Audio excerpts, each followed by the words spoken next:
If you're ready to make this the year, this is the year things will be different. Everything changes in your life story. There'll be a before this year and an after this year. Well, let's go.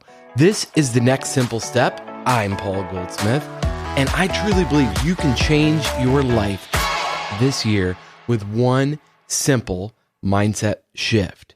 And that shift is you are creative.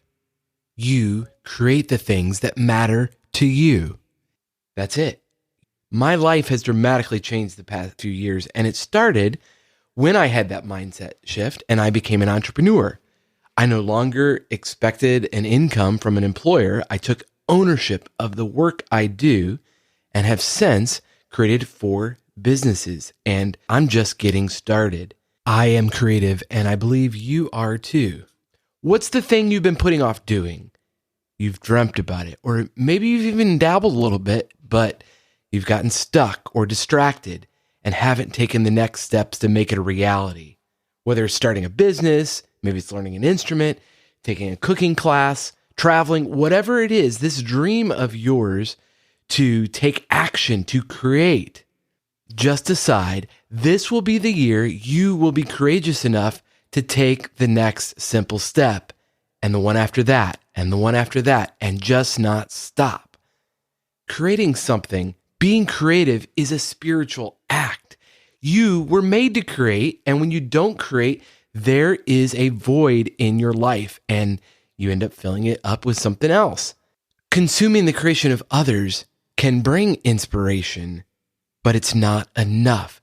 You can also get intoxicated, get overwhelmed with consumption when you overconsume. The Bible starts with, in the beginning, God created. And as a person of faith, I believe the Holy Spirit is available to us all that has that same power of creation. As the poet William Blake said, I myself do nothing.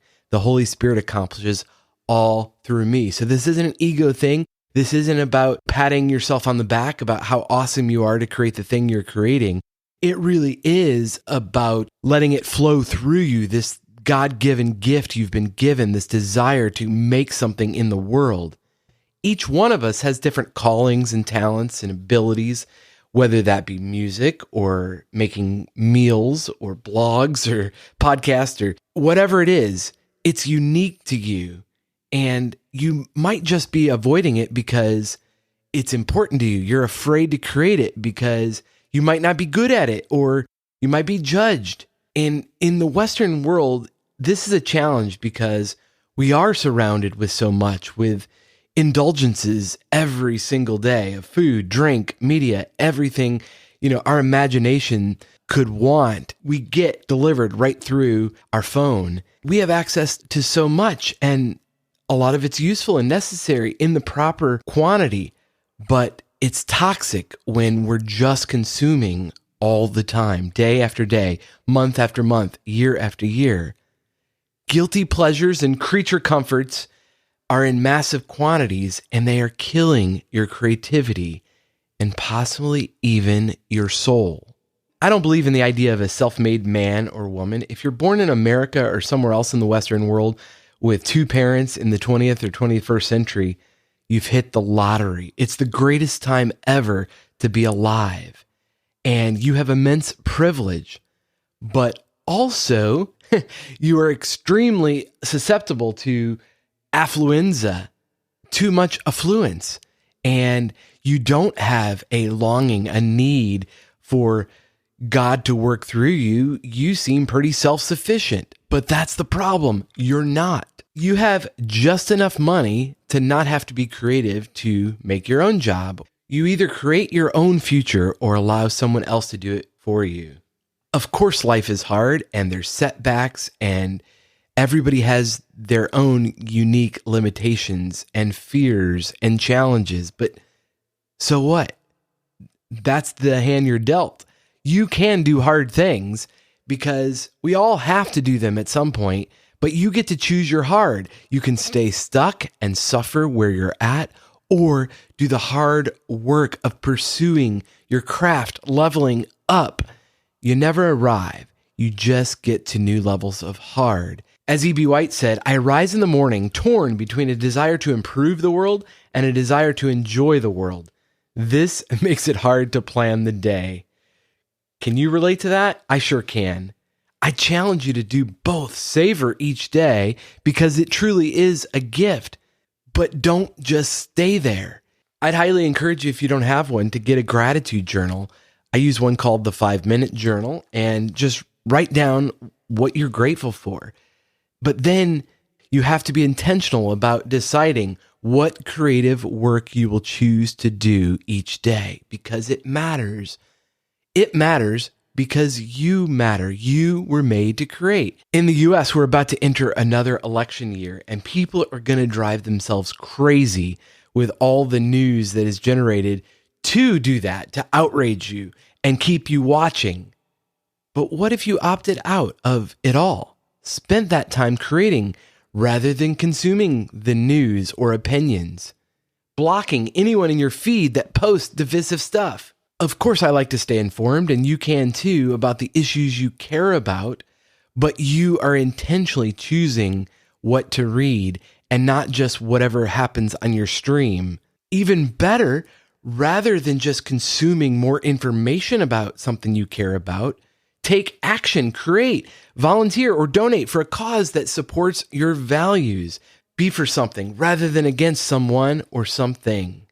The reality is, no one is going to pick you. You have to do it. And if you have a job, your employer decides mostly what you do. And if you love it, that's awesome. Good for you.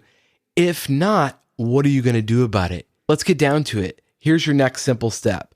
Commit to working on your craft, creating the thing that's in your heart for 25 minutes a day for the next 7 days. Start today. You don't need to watch another video, read another book, or listen to another interview, whatever, about someone else doing the thing. It's your turn. No one's going to tell you that. You have to choose you.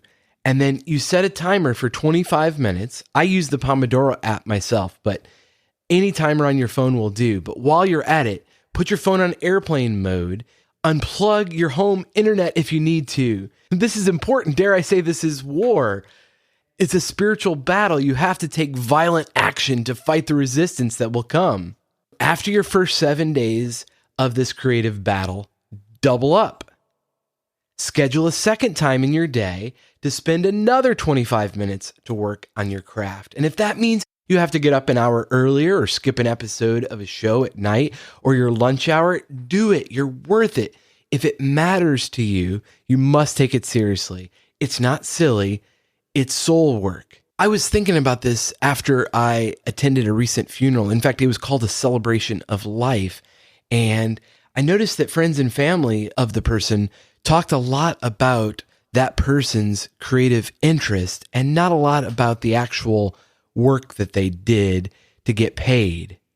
And I also thought about the fact that we have this celebration life. It's a shame the persons whose life we're celebrating is not there to witness it. Why wait? You start the celebration of your own life by leaning into your calling, your life's passion, mastering a craft that takes you years to develop, because this is an act of spiritual formation. I don't believe that God gave us this gift to put off, to have a life of overwhelm, doing everything for everybody and not having time to actually put an act of creation in the world. This will be hard because it matters. And if it were easy, you'd already be doing it. It helps to have some support. So tell someone that you can trust. And if you'd like that to be me, you can reach out. I'm Paul J. Goldsmith on Threads and X, and also at nextsimplestep.com, and click on a free discovery coaching call. And I'd be happy to talk to you about some creative coaching that I offer. But don't wait, create. I'll talk to you next time on the Next Simple Step podcast.